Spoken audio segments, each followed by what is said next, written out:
Here I want to quote Einstein, he said, insanity is doing the same thing over and over again and expecting a different result. So sometimes we're just repeating the same thing. You are using the same method with the same mindset, making the similar mistake. So I try to reflect on the pattern of my mistakes and I try to fix that. Sometimes I have to change my mindset.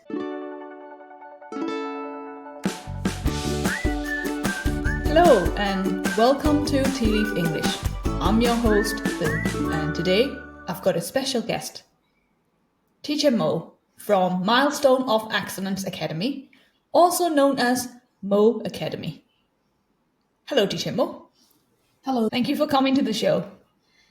Thank you for having me. Can you tell us a bit about your role and your organization? I'm the founder of Milestone Excellence Language Academy, and I'm also an IELTS teacher.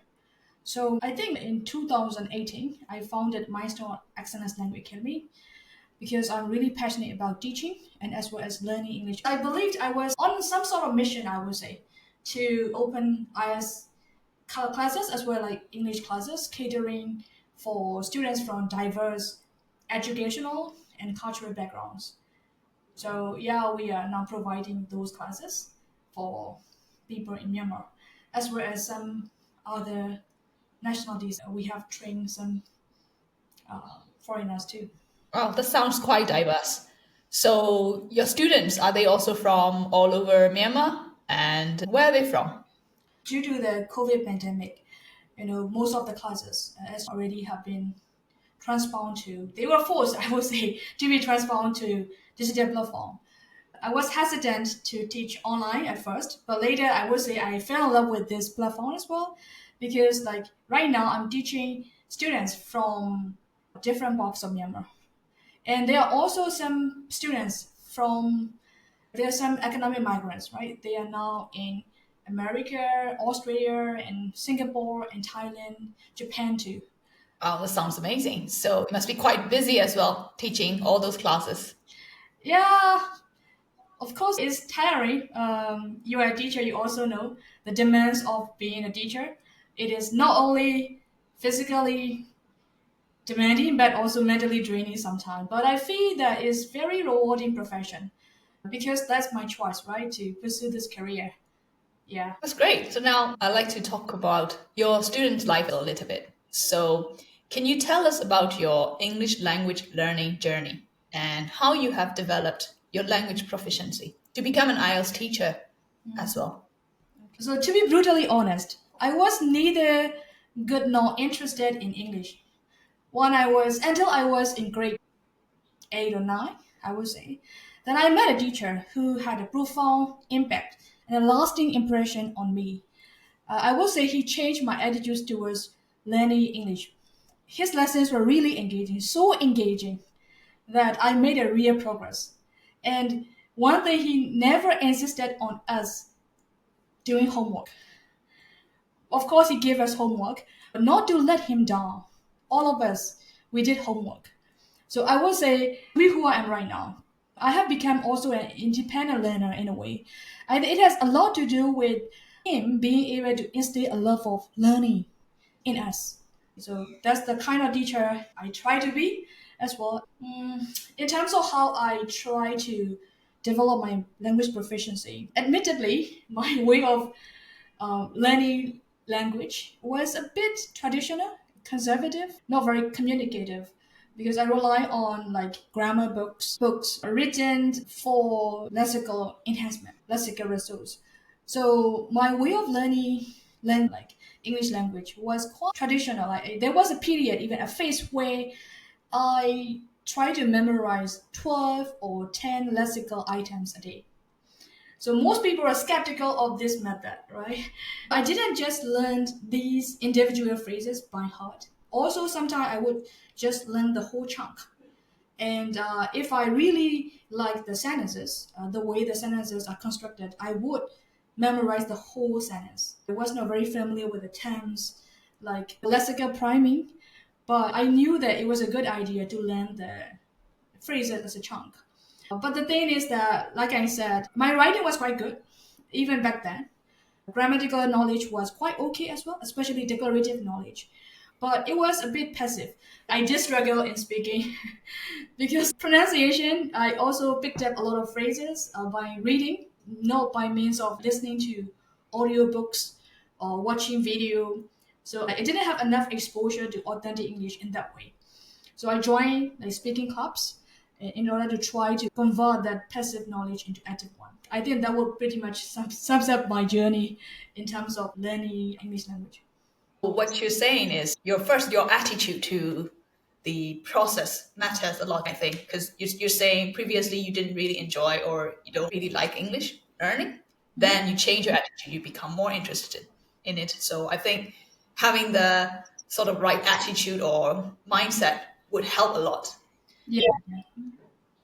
And you're saying you also do a lot of homework, which is like doing self-study, like independent learning, along with learning with a teacher or a mentor, help you a lot. And finally, you're saying that you put a lot of effort in vocabulary learning. So you've got all these phrases. And I think you're right. Sometimes when we learn just the words and the translation, we might not remember them. Whereas if you learn it as a chunk or phrase, and you mentioned something about learning the whole sentences. Yeah. Learning the whole sentence. And did you also write down your own sentences using those phrases? Definitely. I will try to apply the lexical items that I have learned, the vocabularies, the phrasal, whatever that is, I have learned.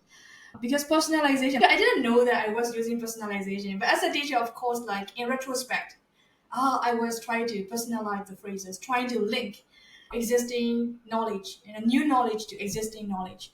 So yeah, I did a lot of that too. Yeah, because as a kind of second language learners, for us, the struggle is to find the context or the purpose to use the language. Because we are not in English speaking countries. We don't have the need to write or speak in English, but we have to find a way to replicate that setting, to copy that setting.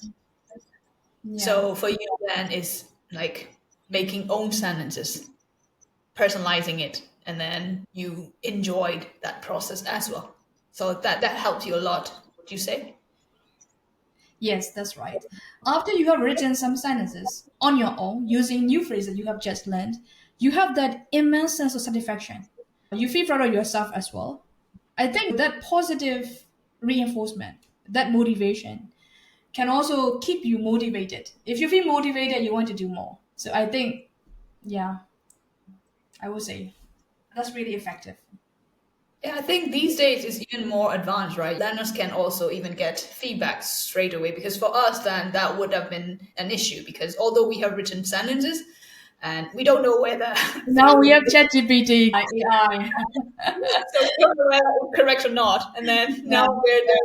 So lots of tools that can give us feedback as well. And finally, you said something about joining speaking clubs and to improve your speaking. I think you still need some sort of a community to put what you have learned into practice.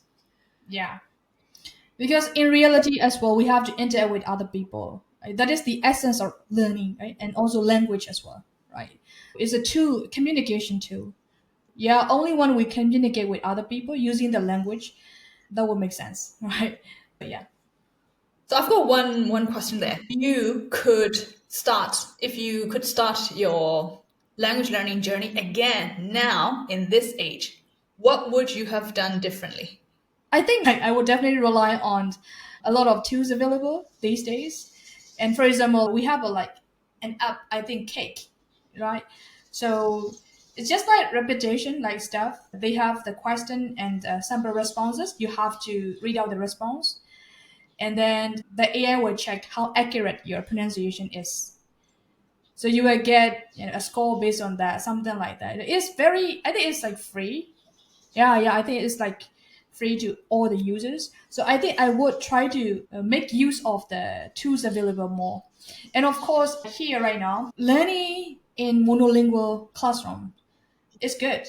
But I think if I have a chance, I would try to join a classroom where I can interact with different nationalities so that we have to use. Otherwise, sometimes if you are speaking with people speaking the same language, mother tongue, You might resort to your first language, right? When you struggle to say something. But in a multicultural classroom and multilingual classroom, I think you really have to communicate. So that will be another thing. And of course, no matter how advanced technology is, you do need to find a mentor who can give you inspiration. That I'm lucky in that aspect. I have met very inspiring mentors, like teachers in my life. So I'm really grateful for that. That I wouldn't change. And I would add to that, having a good mentor is great. And I would add something like a peer or buddy who could also motivate you and inspire you and work together, like a community. So I think it's great to have a mentor. It's great to join language classes, multilingual language classes, and study on your own. But I think the final thing that I would add is also having a good peer that you can push each other and learn together. Yeah, definitely. I think, especially now that you've got technology where you can connect easily with people online, face to face. Yeah, I couldn't agree more. That's the reason why, even in my, for example, I'm teaching IELTS speaking class right now. And there, of course, like I teach them, but I also put them into small groups where they can practice speaking with their friends, especially peers of the same linguistic level in their free time. So we provide them with like timetable too, because I am really aware of that as well. Having somebody to study together with, steady partner, right? They are quite important too. Yeah. Yeah, nice having someone to hold accountable. Now, my next question is, can you tell us about your journey in the field of English language teaching and how you got started? It never occurred to me that I would end up becoming a teacher. I can even say I became a teacher accidentally, IELTS exam, and of course to go abroad. And so yeah, Arthur, he encouraged me. He just offered me a job. Okay, before you go abroad, Momo, come and work for me. And then just I was offered a job by somebody I look up to. I said yes, sir. I will be willing. I'm honored to work for you, and I did learn a lot from him as well. So that's how I became a teacher. So I try to put myself in the shoes of the student all the time, and even if I'm gonna ask them to give a test, I would take the test within that time constraint on my own, so that I can really sympathize with them, the struggles they're facing, so I can have a deeper insight into what they are thinking and stuff. So that's how I became a teacher. So, having gone through that process yourself, you make use of what you have learned as a learner and in your class as well. Yeah. And I really like what you said about doing something on your own first. So, it's like having an empathetic mindset, Yeah. or like you start with empathy, that you think about the users, what struggles they have. Based on that, you try to plan your lessons. That's a great idea. In terms of teaching, did you decide to pursue any teaching qualifications? What qualifications did you pursue? I graduated from University of Foreign Languages in Mandalay, specializing in English language. I graduated, and then I worked, at an organization for about 6 or 7 years, and then I did my CELTA. So when I did my CELTA, I have already got practical experience. So I think it helped me to understand the theories better. And then, so if there are like some aspiring teachers who are listening to this podcast, I also want to tell you, CELTA is not difficult. It's not easy. If you put your heart into it, you can do it. Because like when I did CELTA, I didn't have any master's degree, and I just had a bachelor's degree at the time. So don't let other people stop you from doing what you want. I think you can do it. If I could do it, you can do it for sure. And then, of course, I did my Delta 2 years back. I did 2022. Yeah. And I met very inspiring trainers there, especially Michael and Melissa. Whenever I attend a course, whatever it is, it's not just about the content of the course that excite me. It's about the people who I have come across. And it is about their work ethic. It is about who they are as a person, who really inspire. It is like what inspired me the most, I would say. I learned a lot from them. It was a real eye opener. I feel like I'm more open minded after finishing Delta. So I don't try to judge any theory or any method because it is about how we use it. But I think there is at least one merit to any teaching method. After Delta is knowing when to use what method, in what context, with what learners. I think that having that knowledge was really important for Yeah. me as well. Is it the same for you too? Because previously, after the CELTA, I was also like similar. Oh, grammar translation method. Oh, it's a little bit like that. But then after the Delta, oh, okay. So with grammar translation method, here in this context for this point, maybe. So we could use it like, depending on the learner, the purpose. And it was also a real eye opener for me as well. I think we had the same tutor, Lisa. Melissa, yeah. And if she's listening to this one, Mel, we miss you. Yeah, a big shout out to you, right? And did you get distinction in module one? Can you tell us a little bit about the experience and how you got distinction in module one? What did you do? What I did was at first I just did mock test and my marks were not very satisfactory. So I knew I had to do something about it. So instead of just going through the whole mock test, I would just put them into chunk. First, I'm gonna look at paper one, task one. So I try to focus on that one, and then I get the hang of it. How you should. So I usually take notes as well, and I have my notes for each task of the paper. So I think try to really understand. For me, it's not just about data, it's also about to become a reflected learner. And here I want to quote Einstein. He said, insanity is doing the same thing over and over again and expecting a different result. So sometimes we're just repeating the same thing. You are using the same method with the same mindset, making the similar mistake. So I try to reflect on the pattern of my mistakes and I try to fix that. Sometimes I have to change my mindset. So I think that's how me being a reflected learner helped me a great deal in, getting a distinction in module one, I would say. You were saying for each question type, you try to practice, say, for example, paper one, task one, you do it a lot first rather than doing all the mock or the whole test. Yeah. So and then paper two, task two, you do it again, repeating the process. And did you mean, for example, all the old papers, and then you've got paper one, task one from all the papers, and you just practice that?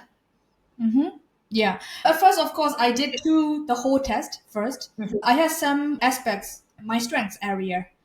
So I try to make sure that, okay, I try to ensure that I get a lot of marks in that aspect by just focusing on that one first. And then I look at my areas for improvement.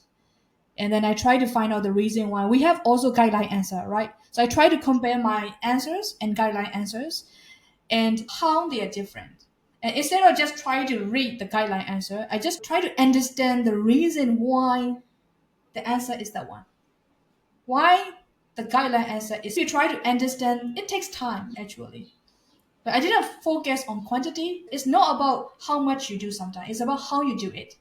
And then, of course, if you know the method, then how much you do will matter.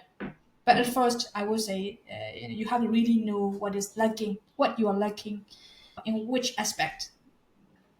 I think what you're saying is also being reflective on how you do it. Compare with the right answer and then your answer, where's the gap? And then you try to reflect on it and try not to repeat the same mistake. I guess it applies to all the exams then, would you say? Yeah, I would say. I'm also asking my students, like IELTS candidates, to do the same.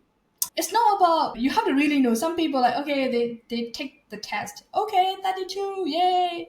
And then on the same day, they will take another test. 27. You have to really know why you're making the mistakes to really break out of this vicious cycle. Yes, I agree. I think it takes time to practice that mindset as well. Because I think we focus too much on the result that we don't Not know on how the to. process, like definitely. What tips and advice do you have for anyone who wants to pursue those qualifications? Because people usually say that Delta is very difficult and that kind of puts people off from doing it. So do you have any? tips and advice? When I did Delta as well, there were people who told me the exact thing that you said. Like, okay, it's difficult, don't do it yet. You have a lot to do here as well.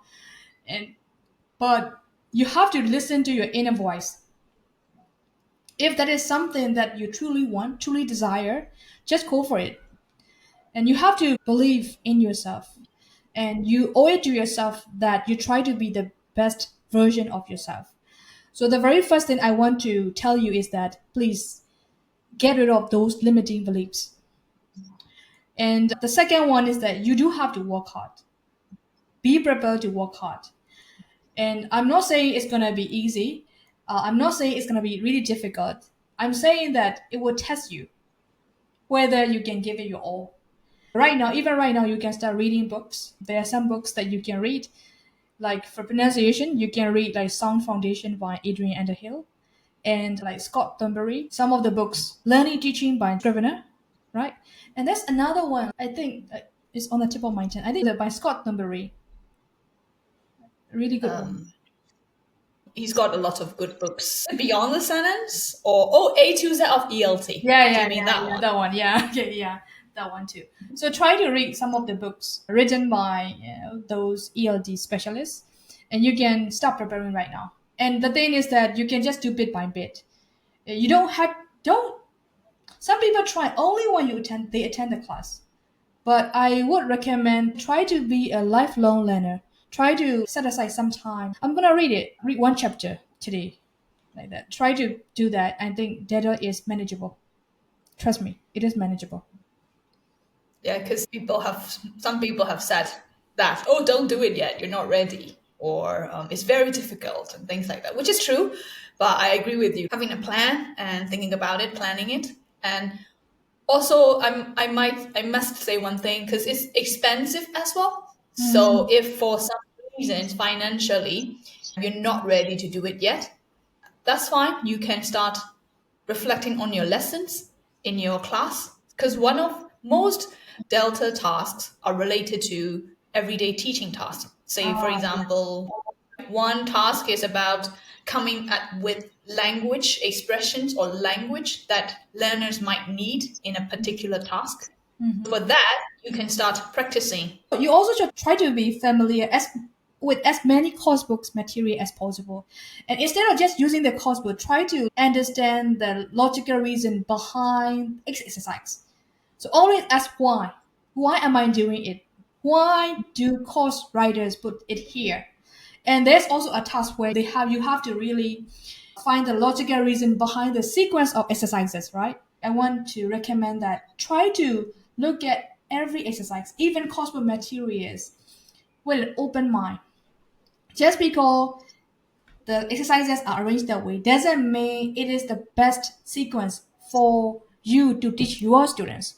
So I would say teach the students, not teach the course books, and reflecting on yourself. Okay, the course book is arranged that way. Why? I'm changing the arrangement, the sequence. Why? So that why, asking why would help you a lot in Delta, I would say. So you're already doing Delta if you're doing so. Yes, having the rationale of all the things, why you did this in the classroom. So you don't necessarily have to do the Delta, say because of your maybe situation, your context, financial constraints. But like you said, if you have the reason and the rationale and questioning the course books and things like that, you are already doing the Delta. You can say, oh, I'm asking the question why. I'm doing data today. You can write, okay. So it's all about little things, like all about what you do and how you perform in the class on a daily basis. They will add up to what kind of teacher you will be. So try to be a good teacher. Try to be a better teacher every day by reflecting on your performance in the classroom. So now I'd like to ask you one question about teaching IELTS as well. What tips and advice do you have for anyone who wants to teach IELTS? For me, you should try to do the test on your own first. Because unless you try these tests on your own in the exam condition, it's very difficult for you to really understand the struggles the students face. So that will be one thing. And then you will face the challenges, and then you will try to overcome the challenges on your own. So you will come up with your own tips, your own like ways of solving the problems that you're facing. So you can share these proven tips with them. So you will also have confidence, right? Because you have learned these on your own. You have come up with these on your own. That would be the first thing I would say. And the second one is that since this is the exam class, you have to really be aware of assessment criteria. How your students work will be judged, right? For example, in writing, we have like task response, coherence and cohesion, lexical resource, grammatical range and accuracy. We have those criteria. When you're planning a lesson, you should keep in mind, okay, this lesson I will be focusing on cohesive devices, let's say. Because when I read students' essay, they are not using them. Or maybe they are using them, but they are overusing some of their linkers. So when you plan a lesson, you have a purpose why you are teaching this particular lesson to students. And also, since it's exam-oriented class, the student need to be aware of the reason why you are asking them to do. So I think it's also important for a teacher to ensure that their students know the assessment criteria as well. And the last thing would be motivation. I think some students they feel demotivated. So we have to really be very careful with the way we teach. And we have to pay close attention to every individual students. So just asking them how they are doing and showing interest in their progress, I think that matters a lot for a student who is stressed because of the upcoming exam. And last but not least, you have to balance teaching and testing, I would say. So it's not just about testing all the time. So just giving mock tests all the time doesn't work. You have to strike a good balance between testing and teaching. So when you teach as well, sometimes depending on the level, you have to teach some language like grammar, grammatical patterns, or maybe some vocabulary. Sometimes you have to teach them test-taking skills.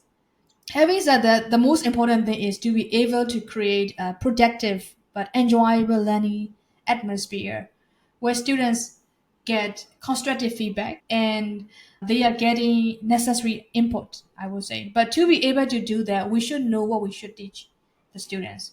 So just you try to learn the IELTS test as a student, I think would help you a lot along the way. What you're saying is to be able to teach IELTS effectively, you have to practice and take the test, maybe to put yourself in the student's shoes as well? If possible, that would be the best one. But the thing is that it's not a must. You don't necessarily need to take the test, the real IELTS test. But when you are, usually what I don't recommend is just looking at the answer and thinking of how to explain the answer only. So student might understand, but if you have done the test within the time constraint, you would know, all the struggles students are facing. And I think I would say for me, yeah, I try to understand students. Being understood is the best feeling ever. I think students need to have that.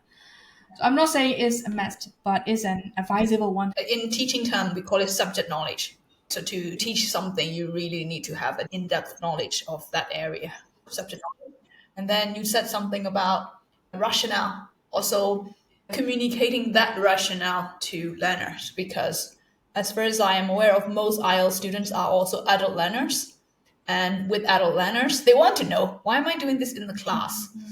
How would it help me? So you mentioned about communicating that rationale to the students. And also the next thing is about motivation, because learners can be demotivated. You might have to find a way, not might, you should find a way to motivate them. And yeah, so those are the tips and advice you have for people who want to teach IELTS.